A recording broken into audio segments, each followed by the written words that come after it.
जय मां पीताम्बरा।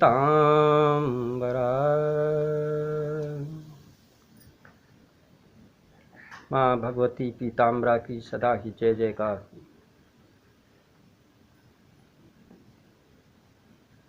आज हम लोग इस बात की चर्चा करें कि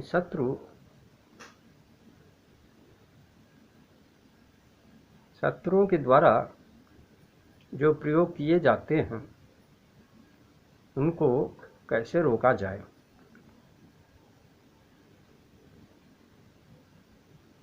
क्योंकि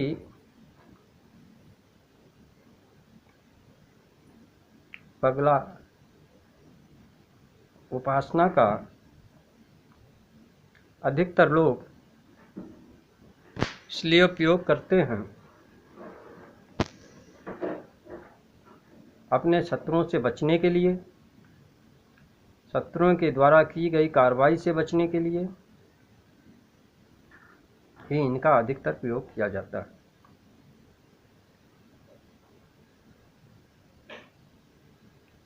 यदि किसी शत्रु द्वारा कुछ भी तांत्रिक कार्रवाई की गई तो उससे जो व्यक्ति पीड़ित होता है उसको कैसे वापस करें, इसके ऊपर हम लोग विचार करते हैं। तमामों तरकीबें हैं, एक से एक तरकीबें हैं, मगर जो हमने देखा है ओम शब्द बड़ा ही व्यापक है और इसको भी यदि हम प्रयोग में लाएं तो सुखद परिणाम मिलते हैं।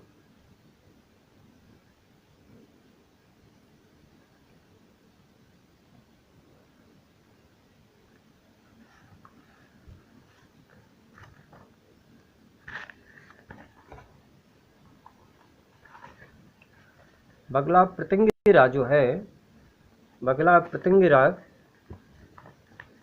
इसको यदि हम ओम श्रीं ह्रीं बगला देवाय नमः, ये मंत्र है, ओम श्रीं ह्रीं बगला देवाय नमः, बगला देवाय नमः, इसको यदि हम संपुटित कर दें, नहीं, बगला प्रतिंगिरा को, बगला विपरीत प्रतिंगिरा को हम इससे संपुटित कर दें, ओम श्रीं ह्रीं बगला देवाय नमः, ओम श्रीं ह्रीं बगला देवाय नमः, ओम ह्रीं याम कल्पनन्ति नो अरे कूराम कृत्याम बधूम्यु ताम ब्राह्मणा अप निर्दित प्रत्यकृतात्मचित ह्रीं ओम। ये है विपरीत प्रतिंगिरा, इसको हम संपुट लगा देते हैं, ओम श्रीं ह्रीं बगला देवाय नमः। और इसका यदि हम 10,000 जाप कर देते हैं तो शत्रुओं के द्वारा की गई कृत्या को ये पुनः शत्रु के पास वापस भेज देती है। फिर शत्रु उधर से कुछ करता है, फिर आप इसी का इस्तेमाल करें। ये क्रम 3 बार चलना चाहिए। 3 बार यह शत्रु लगातार आपके ऊपर प्रहार कर रहा है, फिर उसको मत छोड़ो। ये तो छोटा प्रहार हो गया उसकी शक्तियों को वापस करने का, मगर शत्रु यदि फिर भी नहीं मानना, फिर उसको मत छोड़ो। उसके लिए है बगला कल्प विधान। बगला कल्प विधान, बगला कल्प विधान का 10 पाठ और 1 पाठ का हवन रात 10 बजे के बाद कर दिया जाए और संकल्प लेके जो भी अज्ञात शत्रु ने हमारे ऊपर कृत्या का प्रयोग किया है, हमारे ऊपर अविचार प्रयोग किए हैं, उन सभी को आप नष्ट कर दें और करने वाले को, कराने वाले दोनों को आप अपनी तिरछी निगाहों से, आप अपनी तिरछी नज़रों से देखने की कृपा करें। ये भगवती पीताम्बरा से प्रार्थना करनी पड़ेगी। और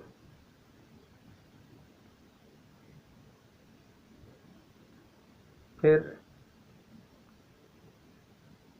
उस शत्रु के ऊपर जो माँ की गाज गिरना शुरू होगी तो वो खुद देखने को मिल जाता है। यदि यहाँ से भी काम नहीं चलता है, हालांकि ये बहुत तीव्र प्रयोग है, तो आप प्रत्यंगिरा, बगला प्रत्यंगिरा का 10,000 जाप करें और नित्य जाप नित्य हवन, यानी 100 पाठ नित्य करें और 10 पाठों की आहुति दें। वो आहुति में छोटी छोटी 1-1 इंच की मछलियाँ दारू में तर करके आहुति दें, तो शत्रु चाहे जितना तीव्र हो उसको घुटने टेकने पड़ते हैं।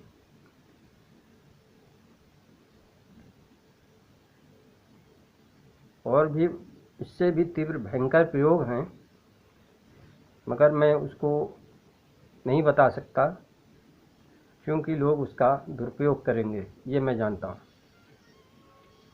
उसमें करने वाले को कोई नहीं बचा पाता है, इसलिए ऐसी प्रणाली को थोड़ा गोपनीय ही रखना उचित है।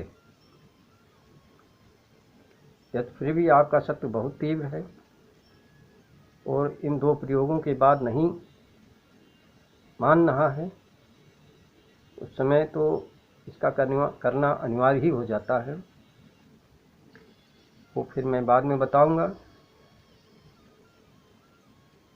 मगर काली प्रत्यंगिरा का उसमें समावेश होगा और मछली का उसमें हवन होता है। बस मैं थोड़ा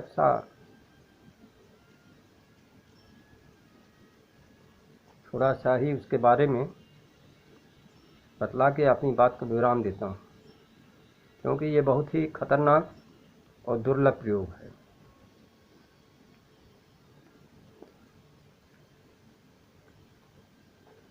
भगवती पीताम्बरा की कृपा जिस पे हो गई उसके शत्रु तो बिल से निकलने ही लगते हैं, धड़ धड़ निकलते हैं। वो बिलों में छुपे रह ही नहीं सकते। जितने शत्रु हैं एक से एक तुर्रमखां सामने आने लगेंगे और उन सबको माताजी निपटाने लगेंगे।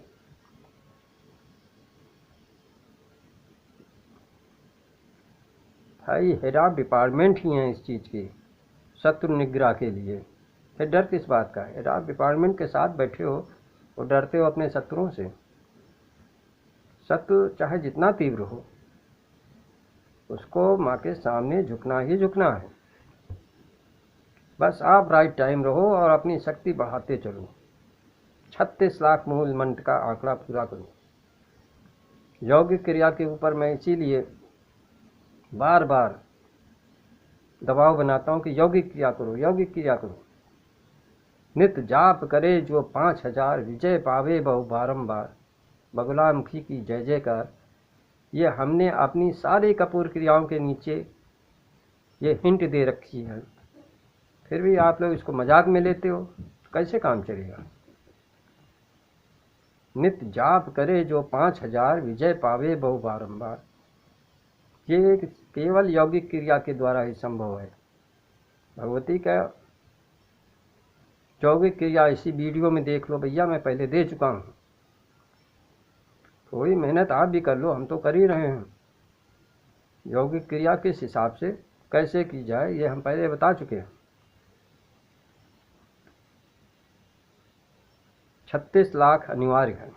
जब तक आपके 36 लाख नहीं होते हैं आप पूर्ण सफलता प्राप्त करने की न सोचें।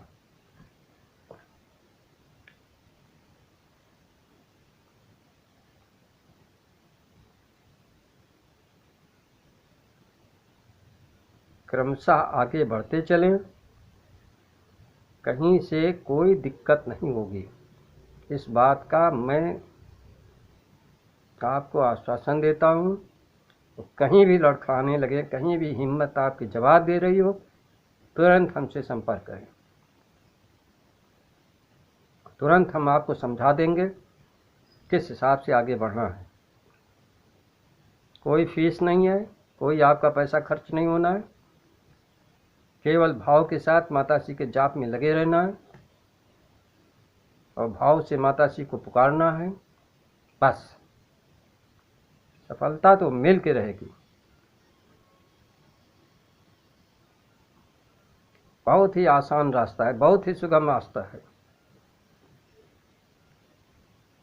जो लोग कहते हैं ये विद्या बहुत कठिन है, वो भ्रमित हैं। कोई कठिनाई नहीं है। यदि गुरु आपका उचित मार्ग पे चल रहा है, उसके सानिध्य में आप हो, तो कोई कठिनाई का सामना कभी भी नहीं करना पड़ेगा। इस बात का मैं दावा पेश करता हूँ। इसलिए निर्भय होकर, निश्चिंत होकर आगे बढ़ो। हम तुम्हारे पीछे हर समय खड़े हुए दिखाई पड़ेंगे। बस सत्य का दामन न छोड़ना। बाकी माताश्री तुम्हारे पीछे हैं और उनके पीछे मुझे भी खड़ा पाओगे। हमारे सारे साधकों के ऊपर माँ पीताम्बरा अपनी कृपा दृष्टि करने की कृपा करें। इसी कामना के साथ मैं अपने सारे शिष्यों को प्रणाम करता हूँ। जय माँ पीताम्बरा।